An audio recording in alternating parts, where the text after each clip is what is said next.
nais ko pong ipaalam sa inyo, maraming mga tao na nakahiga sa kayamanan, nakahiga sa kapangyarihan, pero wala pong kapayapaan. Wala pong kapanatagan. Magulo, masalimuot ang buhay. Kaya hindi po masasabi na tunay na pinagpala ang buhay ng isang tao kung ikaw ay may pera lang, may kayamanan lang, may kapangyarihan lang, may authority lang, pero wala kang kapanatagan, wala kang kapayapaan, wala kang kaligayahan sa buhay. Kaya po, ang pagpapala na mula sa Diyos ay hindi lang po sa mga bagay na material, literal, pinansyal. Although ito po ay mahalaga na maranasan po natin ang mga bagay na material, literal, pinansyal, pero higit sa lahat, pakanasain po natin ang pagpapala na mula sa Diyos na ang dulot ay kapanatagan, katagumpayan, kapayapaan. Ito po yung napakasarap na maranasan mula sa ating Panginoon. Marami pong tao ay merong mataas na kapangyarihan, posisyon, at nakahiga sa kayamanan, pero walang kapanatagan sa buhay. Walang kapayapaan sa buhay. Masasabi po natin, hindi po yun ang tunay na pinagpalang buhay. Sapagkat ang tunay pong pinagpalang buhay ay ang mga taong kahit simple lang ang buhay, pero nandoon ang guidance and protection, peace and joy sa kanyang puso at isipan. Yan po yung nais ko pong bigyan diin sa inyong lahat, na hindi lang po nakapokus sa mga bagay na literal, material, pinansyal, pero higit sa lahat, pakanasain po natin sa ating mga buhay, mula sa ating puso at isip at sa kaibuturan ng ating damdamin, na meron tayong tunay na inner peace, inner joy sa ating mga puso at isipan, sapagkat ito ang tunay na pinagpalang buhay. Kahit simple lang ang buhay, kahit wala ka mga bagay na maipagmamalaki sa ibabaw ng mundo, pero meron kang kapayapaan, meron kang kagalakan na nagmumula sa ating Panginoon, iyan ang tunay na pinagpalang buhay sa pamamagitan ng ating Diyos na makapangyarihan sa lahat. Okay, number 1 point. Ang tunay po na pinagpalang buhay na ipaparanas ng Diyos sa buhay ng bawat isa po sa atin, the moment we have fear to God and obey His commandments. Ito po yung nais na makita ng Diyos sa buhay ng bawat isang tao na nais po niyang dulutan, pagkalooban ng pagpapala na pangako po niya. Nang bawat isa po sa atin ay magkaroon ng tunay na takot sa Diyos. Yung tinatawag na genuine fear. At sa kabila po ng tayo merong tunay at talagang malalim na pagkatakot sa Diyos. Ang kasunod po niyan ay ang tapat na pagsunod sa Kanyang mga utos. Kapag ito po ang na-experience po natin, ito po ang naging principle po natin sa ating mga buhay. Hindi po pwedeng hindi dumaloy ang pangako ng Diyos na tayo po ay ipaparanas niya sa atin ang tinatawag na pagpapala na mula sa Kanya sa lahat ng aspeto sa ating buhay. Fearing God means giving Him the highest respect and honor in our lives. Obeying His commandments show our genuine love, faith in Him. Ay kita po natin ang tunay na pagkatakot sa Diyos ay ang pagbibigay po natin ng pinakamataas na respeto at paggalang sa Diyos. Dito po natin maipapadama, dito po natin mapapatunayan yung pinakamataas na respeto at paggalang na nararapat na ibigay sa Diyos ay magsisimula lamang kapag tayo nagkaroon ng tinatawag na genuine fear para sa Diyos. At sa pamamagitan ng ating pagsunod ay maipapakita po natin ang tunay na pag-ibig natin sa Kanya. At kapag ito po ang nangyari, automatic po ang pangako ng Diyos, ipaparanas po sa atin ang hindi nating inaasahan na pagpapala sa lahat ng aspeto ng ating buhay. Tingnan niyo po, ano po ang sabi ng Diyos? Sa aklat po ng Levitico 26, chapter 26, verse 1 to 5. Ito po mismo ay sinabi ng Diyos sa panahon po ng Old Testament sa mga Israelites. Ano po ang sabi niya sa Levitico chapter 26, verse 1 to 5? Huwag kayong gagawa ng mga Diyos-Diyosan o magtatayo ng mga inukit na larawan o haliging sagrado o mga batong hinugisan upang sambahin. Ako si Yahweh, o ang Diyos na makapangyarihan sa lahat. Ano po yung napakatinding utos ng Diyos sa kanyang chosen nation of God? In the book of Leviticus chapter 26, verse 1, wag silang gagawa ng mga Diyos-Diyosan o magtatayo man ng mga inukit na larawan haliging sagrado. Ayaw na ayaw ng Diyos ng mga kanyang piniling bayan ay gagawa ng mga larawan, rebulto, inukit, haliging sagrado, at upang hugisan, anyuan, at ito'y kanilang sambahin. Ito ang sabi ng Diyos na makapangyarihan sa lahat. Sapagkat kawalan po ng respeto yon. Kawalan po yon ng paggalang sa Diyos. Sapagkat ipinakita ng Diyos ang kanyang kapangyarihan. Kung paano po sila inilabas mula sa Egypt, papunta po doon sa Promised Land. Kung paano po niyang biniyak ang Red Sea upang sila po'y makatawid at iligtas sa kapahamakan sa mga sundalo ng Ehipto. Napakarami pa po niyang ginawang himala. Kaya ayaw na ayaw po niyang ang kanyang bayan na pinili ay sa iba sasamba, yuyukod, magpupuri, magpaparangal, makikipag-usap. Ito ang kabilin-bilinan ng Diyos. Verse 2, igalang ninyo ang araw ng pamamahinga at ang aking santuaryo. Ako si Yahweh. Ikalawa pong utos ng Diyos, ipinagagalang ng Diyos ang araw ng pamamahinga. Sa Old Testament, ito po'y tinatawag na Sabbath day. Ito po'y sinasabi ng mga scholar na Sabado. Kaya meron pong lumabas sa ating pong bansa ng mga Sabadista. Sabado po yung pagsamba nila. Sapagkat dito po nila kinuha yun.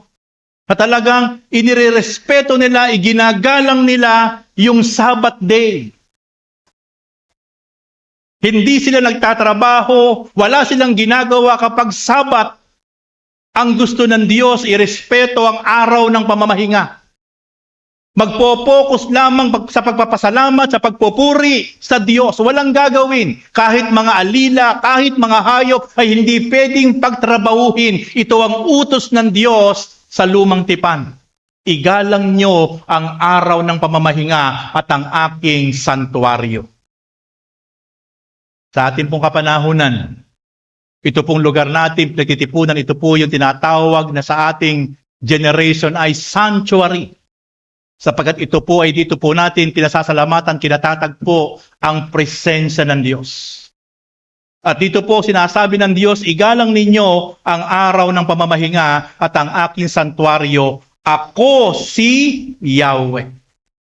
Verse 3, Kung susundin ninyo ang aking mga tuntunin at tutuparin ang mga utos ko.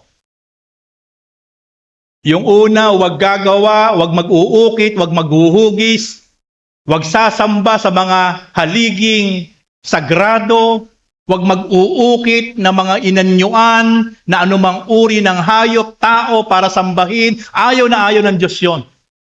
Ikalawa, ang sabi niya, igalang nyo ang araw ng pamamahinga. Meron talagang araw sa loob ng isang linggo na ang gusto ng Diyos, yung araw na yon ay i-respect natin at itigawin natin higit sa lahat para sa Diyos. Sa ating pong kapanahunan, ang ating pong itinuturing na araw ng pamamahinga para sa Diyos ay araw ng linggo. Kaya napakahalaga po sa atin po bilang mga mananampalataya, ito po ay biblical na pahalagahan po natin ang araw ng linggo. Ang nais na makita ng Diyos sa atin, yung araw ng linggo na kung saan tayo walang trabaho, walang pasok. Kaya nga rest day ang araw ng pamamahinga. Tigil ang ating lahat ng ginagawa sa buhay, mga negosyo. Sa eskwelahan walang pasok ang mga estudyante. Sa opisina walang pasok ang mga empleyado. Sapagkat ito nga po yung dinuturing natin sa ating generation na araw ng pamamahinga na ang sabi ng Diyos, respect our day. Kaya mga kapatid, napakahalaga po na kung ano ang nais ng Diyos, kung ano ang utos ng Diyos, kung ano ang mandato ng Diyos, ito po yung ating maging prinsipyo. Wag po nating babaliwalain kung ano sinabi ng Diyos, kung ano ang kanyang mandato. At ang sabi po niya,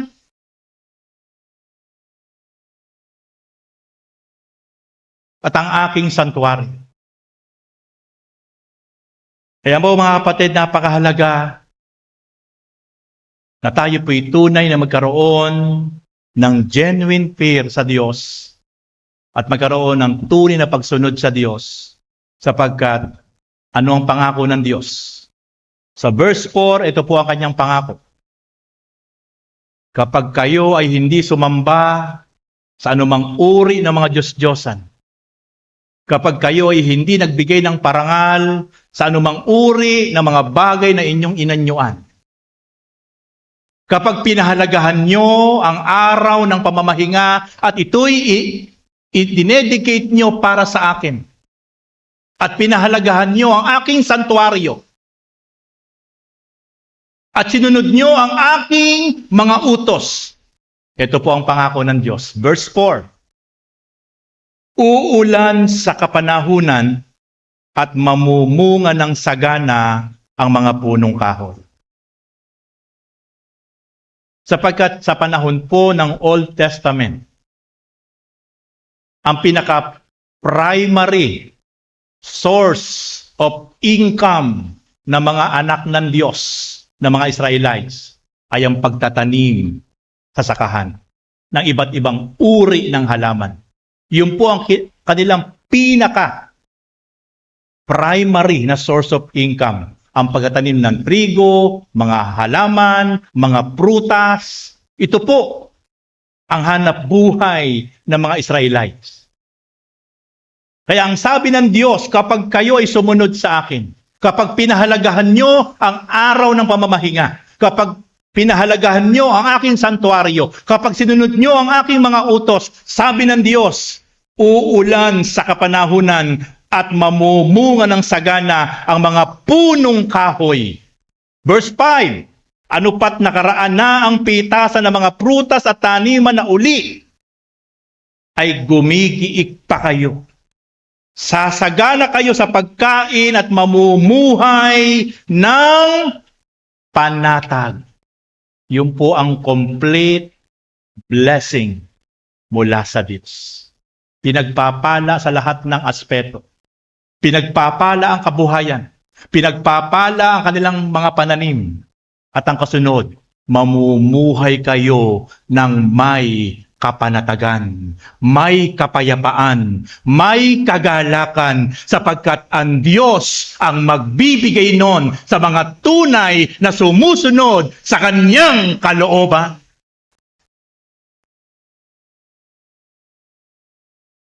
Ito po yung complete blessing. Sa kabila na pinagpala ang mga pananim, sapagkat magpapaulan ang Diyos sa kapanahunan. At dahil ang Diyos ang magbibigay ng ulan para maging masagana ang pananim at mamunga ng sagana, sabi ng Diyos, tapos na ang anihan. Pero patuloy pa rin kayong nagha-harvest. Magtataniman na uli, pero tuloy-tuloy ang inyong harvest, hindi mapuputol. Pasasaganain ko kayo at mamumuhay kayo ng panatag. Mga kapatid, ito ang pangako ng Diyos. Hindi lang sila marami pong pagpapalang material, pinansyal. Ang kasunod po sa huli, sabi niya, mararanasan nyo ang isang buhay na may kapanatagan, may kapayapaan, may kagalakan. Mga kapatid, ito po yung napakasarap na maranasan po natin sa buhay po natin. Na sa bawat araw, yung isip mo, yung damdamin mo, ay hindi kinakain ng kabalisahan, ng takot, ng pangamba, ng kabigatan. Kahit kapatid, marami kang bagay na meron ka sa buhay mo na nararanasan mo ngayon. Pero kung ang damdamin at isip at puso mo ay punong-puno ng bigat, ng kalungkutan, pag-aalinlangan, hinanakit, galit, at mga negative thinking and emotion, wala ang tunay na buhay na kapanatagan. Pero ang pangako ng Diyos, matapos po tayong pagpalain sa mga bagay na material, literal, ang kasunod, sabi po niya, mamumuhay kayo ng may tunay na kapanatagan. Ito po yung tunay na dapat pong maranasan natin na pagpapala mula sa Diyos. Complete package. Na kahit ikaw ay hindi napakayaman, kahit ikaw ay hindi maganda ang estado mo sa buhay, pero ang isip at puso mo at damdamin mo sa bawat araw, may kapanatagan, may kagalakan na nagmumula sa Diyos. Iyan ay tunay na pagpapala na mula sa Diyos para sa iyo. Kaya mga kapatid, mararanasan lang po yan ng bawat isang nag-aasam na mga tao ng tunay na pagpapala kapag tayo tunay po nagkaroon ng takot at pagsunod sa kanyang mga utos. At ang tunay pong mga anak ng Diyos na may takot sa Diyos, lagi po niyang ipaparamdam ang mataas na respeto at paggalang sa Diyos sa pamamagitan ng kanyang matibay na pagtayo sa prinsipyo na ang Diyos lang lagi ang kanyang inuuna higit sa lahat. Kapag ganun po ang nangyari, may pangako ang Diyos. Lahat ng bagay na meron tayo, kapag ito ay sinimulan po natin, ang Diyos po ang tatapos sa buhay ng bawat isa po sa atin. Umpisahan lang po natin, pero meron Diyos na tatapos sa lahat ng ating pasisimulan, sapagkat kasama natin ang Diyos. Second point, what you sow, you will reap. Kung ano po yung ating itinanim, yun din po yung ating aanihin. Kung nagtanim po tayo ng magagandang bagay, magagandang bagay din po ang aanihin natin. Nagtanim tayo ng kaguluhan, kaguluhan din po ang aanihin natin. Nagtanim tayo ng mga bagay na kalugod-lugod sa harap ng Diyos, ito rin po yung aanihin natin. Kung ano po yung ginawa natin sa ibabaw ng mundo, batay din po dito ang ibabalik sa atin ng Diyos. Kung tayo po'y patuloy pong nananatiling tapat sa Diyos, mananatiling tapat ang Diyos sa buhay natin. Kung tayo po'y hindi nananatiling tapat sa Diyos, hindi po mananatiling tapat ang Diyos sa buhay natin. What you sow, you will also reap. Ito po yung tunay na magiging batayan ng Diyos.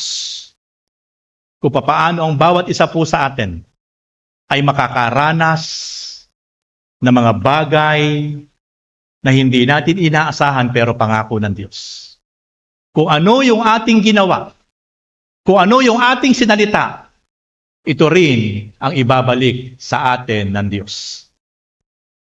Alam niyo po ba na may binanggit ang Diyos doon sa aklat ng Book of Kings? Papatulan ko ang anumang narinig ko na pinag-uusapan ninyo. Kaya tingnan niyo po, maging aware po tayo. Kung ano po lagi yung usapan po natin, kung ano po lagi yung pinag-uusapan natin, naririnig ng Diyos. Batay po sa ating mga pinag-uusapan, ito'y naririnig ng Diyos. Sabi ng Diyos sa Book of Kings, papatulan ko ang mga bagay kung ano man ang inyong pinag-uusapan.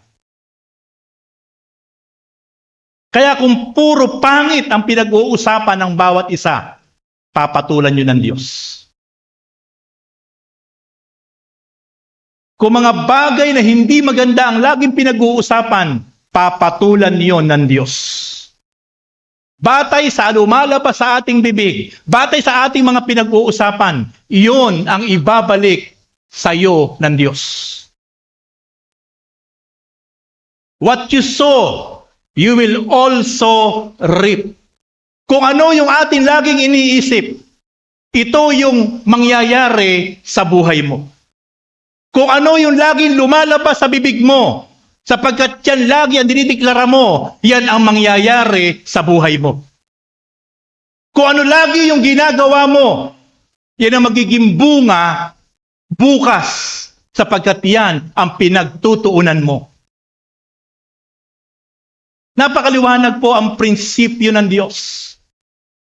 Kung nag-aasam po tayo ng galaw at kapangyarihan at pabor at pagpapala ng Diyos, tiyakin po natin, yun laman ang isip natin, yun laman ang bibig po natin, yun laman ang damdamin po natin, yung mga ginagawa po natin, tiyakin po natin, ito ay magre-resulta ng positibo pabalik mula sa Diyos.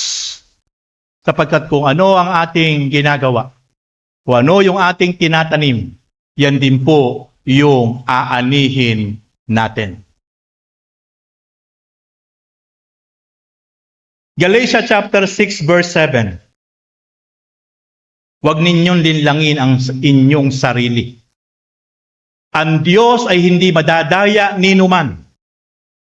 Kung ano ang inyong inihasik, kung ano ang inyong inihasik, iyon din ang kanyang aanihin. Sinabi ni Pablo sa mga kapatid sa Galacia.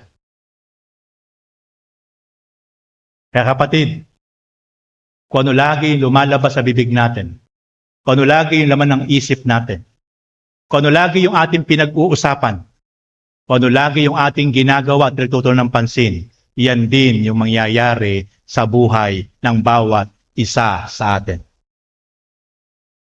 Yung mga mahilig magsalita ng hirap ng buhay, araw-araw na lang ang hirap ng buhay, ang bigat ng buhay, pabigat ng buhay. Ano sa tingin mo ang pwedeng bumalik sa iyo at maranasan mo? Kung ang laging lumalabas sa bibig mo, ang hirap ng buhay, ang bigat ng buhay, Ang hirap kumita ng pera. Sa tingin mo, ano ang po pwedeng maranasan mo kung iyan ang lagi ang bukang bibig natin? Kapag nag-uusap-usap tayo, kapag lagi ang ating pinag-uusapan ng ibang tao, kapintasan ng ibang tao, kasiraan ng ibang tao, sa tingin nyo, ano ang po pwede nating maranasan? Sapagkat sabi ng Diyos, papatulan ko kung ano man ang inyong pinag-uusapan. May mga tao na napakahilig, ang gusto laging pinag-uusapan ay yung pangit na katangian, pangit na ginawa, kapintasan ng isang tao. Ang tawag doon, chismis. Sa tingin nyo, yung mga tao na namumuhay sa chismis at pagmamarites, sa tingin nyo, may babalik na maganda sa kanya? Sapagkat sabi po ng Diyos, huwag nyo nilangin ang inyong sarili. Kung ano yung inyong inihasik, yun din ang inyong aanihin. Eh mga kapatid, ingatan po natin ang ating mga sasabihin. Sapagkat kung ano yung ating sinasabi, babalik lang po sa atin yan. Sabi po ng Genesis chapter 26, verse 12 to 13, si Isaac ay nagsaka ng taong iyon at makasandaang ibayo ang kanyang inani. Pinagpala siya ni Yahweh at patuloy lumago ang kanyang kabuhayan, ano pat siya'y yumaman. Bakit po pinagpala ng Diyos si Isaac? Sapagkat si Isaac po ay lumakad gaya po ng paglakad ng kanyang ama na si Abraham. Talaga pong iginalang niya, nirespeto niya, pinahalagahan niya, sinamba niya, sinunod niya ang kalooban ng Diyos. Kaya po nung nagtanim siya, panahon ng tagtuyot, panahon ng walang tubig. Pero tinan niyo po, ano ang pangako ng Diyos? Pauulanan ko sa kapanahunan. Mag-aani kayo. Tapos na ang anihan, wala nang inaani ang karamihan, pero ikaw hindi titigil sa pag-harvest araw-araw. Ito po ang naranasan ni Isaac. Pinagpala ang kanyang mga pananim. 100 folds umani po siya. Bakit? Sapagkat nakita ng Diyos ang kanyang pagpapahalaga, paggalang at pagsunod sa kalooban ng Diyos. Mga kapatid, yung naranasan po ni Abraham, ni Isaac, pwede din po nating maranasan. Kahit maraming dumadaing, kahit maraming naghihirap, kahit maraming tao naguguluhan, lalo't higit sa ating kapanahunan, lalo sa ating gobyernong ito, na mismong yung pondo ng PhilHealth, na daan-daang milyon ang pondo ng PhilHealth, kinuha po ng ating gobyerno. Baka di nyo pa po alam. Kinuha po, i-divert nila. Kaya ito nga po yung mali-malitang i-deliver sa mga senador, sa mga congressman. Way back 2024 pa lang po. 2024 nagdi-deliver na po. 2023 nagdi-deliver na po sa mga lahat ng mga buhayan na congressman at mga senador. Nakalulungkot, nabibilog po ang maraming Kristiyano. Sa kabila, na isa po tayo sa magsalita. Pero parang ati pa pong tinotolerate yung mga buhaya sa Senado at Congressman. Na kung bakit maraming taong namamatay sa mga sakit. Kung bakit maraming namatay sa mga baha. Dahil kinurakot ng mga buhaya ng mga senador, congressman at mga leader ng ating bansa. Pero bakit ito tinotolerate ng ating Pangulo? Kung talagang siya ay may puso at gustong panagutin ang ating pong mga nagkasala, dapat siya po ang manguna. Gamitin niya ang kamay na bakal sapagkat siya ang merong power and authority. Siya ang may kapangyarihan. Utusan niya ang mga law enforcement. Lahat ng sangkot sa katiwaliang ito ay sama-samang imbestigahan para malaman ang katotohanan. Amen! Pero bakit hindi ginagawa?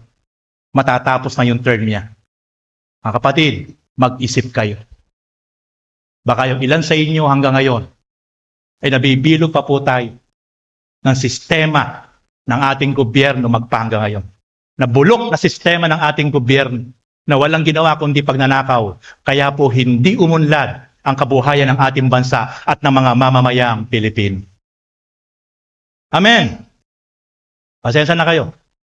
Parang gusto ko na tumakbong presidente sa nangyayaring hulog na sistema sa ating pong bansa. Pero dapat lang po nating ipanalangin sila. Pero minsan, sa haba ng panalangin natin, kailangan nilang gumalaw sapagkat sila ang nasa posisyon. Salamat! Meron tayong matatapang na senador. Si Marcoleta, si Alan Peter Cayetano, na kahit marami nagbabas, pero alam niyo po, hinahangaan ko po sila. Bakit? Sapagkat kahit mismong lahat ng sangay ng gobyerno ay kinakalaban sila, pero naninindigan para lumabas ang katotohanan kung sino talaga ang mga nagnakaw sa ating pondo. Tandaan niyo po yan. Gusto ko lang po ipahayag sa inyo yung stand ng inyong pastor. Baka yung ilan sa inyo, marami pa na pumapanig doon sa 11, sa mga nag-11. Nakalulungkot kung mismong tayong Kristiyano ay nakapanig pa sa 11. Sapagkat wala akong pinapanigan. Ang pinapanigan ko po ay lumabas ang katotohanan. At yung sa panig po ni Alan Peter Cayetano, sila po ang talagang tumitindig para tunay pong imbestigahan ang nangyaring walang katumbas sa katiwalian at pagnanakaw sa ating pong bansa. Na hanggang ngayon, wala pong napapanagot. Nakalulungkot.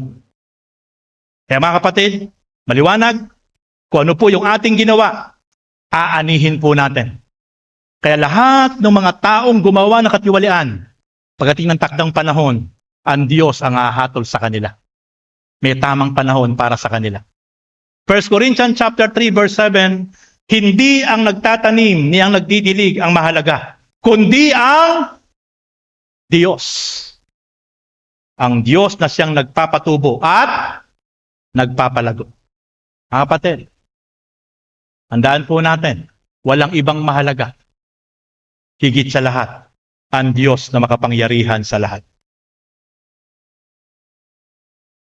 Sa lahat ng ating pasisimulan, sa lahat ng ating gagawin, sa lahat ng ating pagpopokosan, pero kung sa lahat ng ating ginagawa, wala tayong ginagawang pagbibigay, pagpapahalaga sa Diyos. Wala. Worthless ang lahat. Bakit?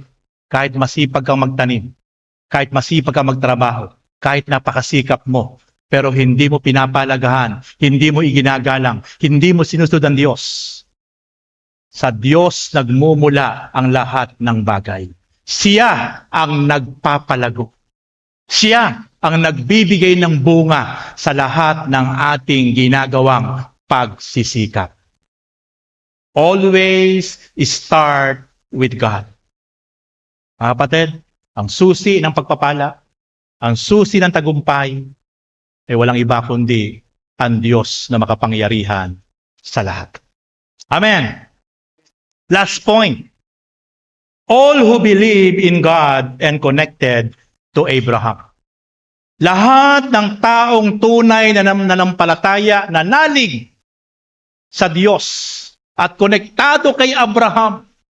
Kung ano yung prinsipyo ni Abraham, ay yun din ang kanyang nilalakaran, ay makakaranas ng pagpapala ng Diyos. Galatians chapter 6, chapter 3, verse 6 to 7. Tulad ng nangyari kay Abraham, nanalig siya sa Diyos. Kaya't siya'y ibinilang na matuwid. Kung gayon, maliwanag na ang mga nananalig sa Diyos ang siyang tunay na lahi ni Abraham. Nanalig sa Diyos si Abraham. Galatians chapter 3 verse 9. At siya'y pinagpala. Kaya't pagpapalain din tulad niya ang lahat ng nananalig sa Diyos. Mga kapatid, napakaliwanag po ang sinasabi ng salita ng Diyos. Kung papaanong si Abraham ay nanalig kung anong sinabi ng Diyos. Kaya sa pinagpala. Kaya pagpapalain din ang lahat ng nananalig sa pamamagitan ni Abraham. Mga kapatid, mararanasan po natin ang pangako ng Diyos na galaw at pagkilos niya sa ating buhay. Kapag tayo ay lumakad sa pananampalataya at lumakad ayon sa prinsipyo ni Abraham. Yung pinakamahalagang bagay na meron si Abraham, pinakamahalagang bagay, pinakamamahal niya, ay hindi niya ipinagkait na i-offer, i-dedicate sa Diyos. Kaya siya'y sobrang kinalugdan ng Diyos. Kapag ganito ang naging prinsipyo ng bawat isa po sa atin, mapapaiyak natin ang Diyos. Mapiplease natin ang Diyos. At kapag ang Diyos ay na-please natin, ang kasunod nun ay ang kanyang pangako na isang buhay na ganap at buhay na pinagpala at matiwasay ang mararanasan ng bawat isang taong nananalig at sumusunod ng may katapatan sa ating Panginoon. Conclusion, in the book of Psalm 128 verse 5, may the Lord bless you from Zion. May you see the prosperity all the day of your life. Kapatid, ito ang pangako ng Diyos. Makikita po natin ang kasaganaan sapagkat ang pangako ng Diyos, pagpapalain tayo sa araw-araw sapagkat makikita natin ang mga pagpapalang ipaparanas ng Diyos sa bawat isa sa atin. This is the promise of God for us sa lahat ng tunay at tapat na may takot, sumusunod, gumagalang, nagmamahal sa Diyos na makapangyarihan sa lahat.